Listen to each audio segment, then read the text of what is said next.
Aki langsung menghubungi Dr. Sid yang masih berada di dalam pesawat, menginformasikan bahwa ia telah menemukan Gaia, dan terjadilah percakapan fiksi ilmiah yang sulit dicerna.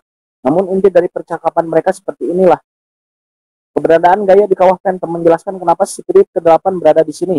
Dan meski spirit ke-8 telah mati karena meriam jus, mungkin saja ia terlahir kembali dan mencari subjek yang sepadan, yang tak lain adalah Phantom yang bersentuhan dengan energi Gaia yang terbuka dikarenakan kerusakan yang disebabkan oleh meriam jus.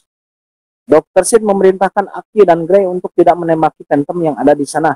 Dikhawatirkan akan kembali membunuh spirit ke-8 yang diasumsi berada di salah satu Phantom di sana. Terlihat Gray yang kebingungan dengan instruksi dari Dr. Sid.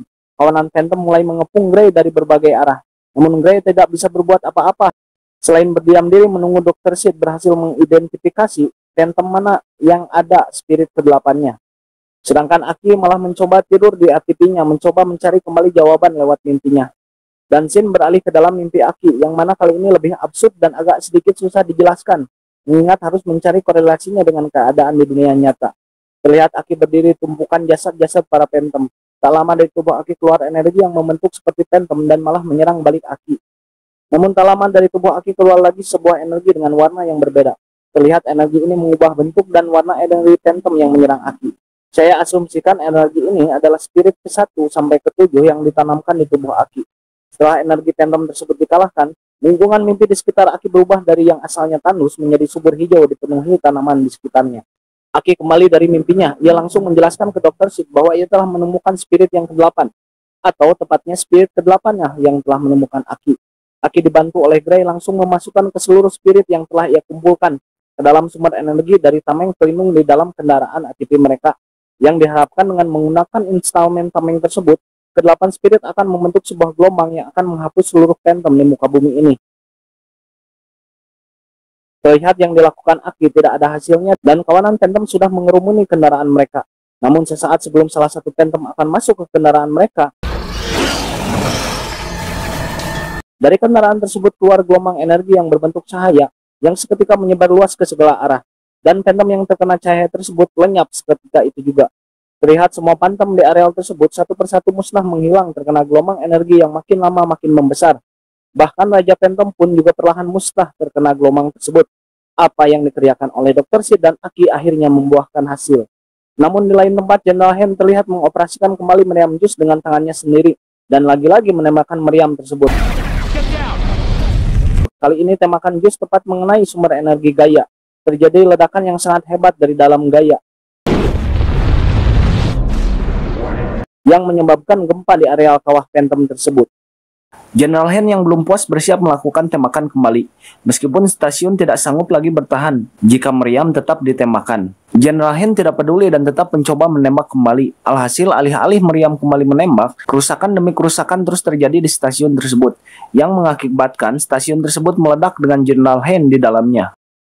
Shin beralih kembali ke kawah Phantom. Raja Phantom yang tadi sempat mulai menghilang karena gelombang energi ke-8 spirit, kini mulai kembali pulih dan makin lama makin membesar.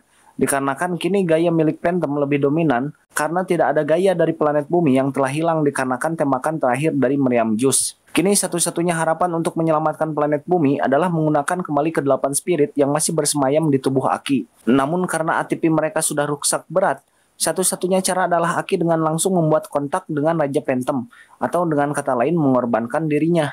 Gray yang tidak mau itu terjadi memohon kepada Aki agar dia saja yang menjadi korban, karena Aki sudah pernah menyelamatkan nyawanya satu kali. Ketika Gray terinfeksi parasit atau patogen sepulang menjemput Aki yang dalam misi mencari spirit ke-6.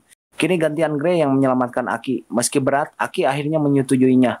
Gray dan Aki berpegangan tangan, Aki bersembunyi di balik bibir jurang, sedangkan Gray di atasnya. Raja Phantom tersebut pun langsung melahap jiwa Gray, yang terlebih dahulu sudah dialiri 8 spirit oleh Aki. Tak butuh waktu lama, jiwa Gray bereaksi ketika berada dalam tubuh Raja Phantom. Dan ke-8 spirit tersebut kembali membentuk gelombang energi yang melebar luas menghancurkan Raja Phantom dan tiap Phantom yang terkena gelombangnya. Diperlihatkan di scene bumi sedikit demi sedikit diselimuti oleh gelombang energi dari ke-8 spirit tersebut. Scene beralih ke Aki yang memegangi jasad Gray kembali ke permukaan dibantu sebuah tandu yang di-lift ke atas. Mungkin ditarik oleh pesawat yang ditumpangi Dr. Sid ya. Ketika sudah sampai ke permukaan, terlihat matahari kembali terbit. Kawah dan bukit-bukit yang tadinya tandus terlihat mulai tertutupi oleh salju yang turun dari langit. Dan di kejauhan di balik bukit tempat Aki berada, terlihat daratan yang kembali hijau. Seekor elang terbang melewati Aki, menandakan bahwasanya Phantom sudah hilang dan kehidupan sudah kembali ke planet bumi. Dan film pun berakhir. Bagaimana teman-teman CGI atau animasi tahun 2000-an? Cukup baik lah ya. Mengingat di tahun segitu teknologi CGI-nya juga belum seperti sekarang. Film ini digarap dengan modal yang lumayan fantastis, namun sayangnya tidak menghasilkan untung. Balik modal aja kagak. Yang menyebabkan Square Picture, yang mana anak perusahaan dari Square Enix, rumah produksi yang menggarap film ini tidak lama bangkrut. Banyak yang beranggapan kegagalan film Final Fantasy ini dikarenakan tidak mengangkat alur atau tema yang ada di salah satu seri video gamenya, yang jelas-jelas dinantikan para pencinta seri Final Fantasy. Tapi nggak tahu juga ya. Yang jelas bagi saya mah ribet tuh bikin spoiler film fiksi ilmiah kayak gini teh. Mending bikin spoiler film mantap-mantap. Sudah saatnya channel LKS undur diri. Sampai ketemu di video lainnya di lain kesempatan. Bye-bye.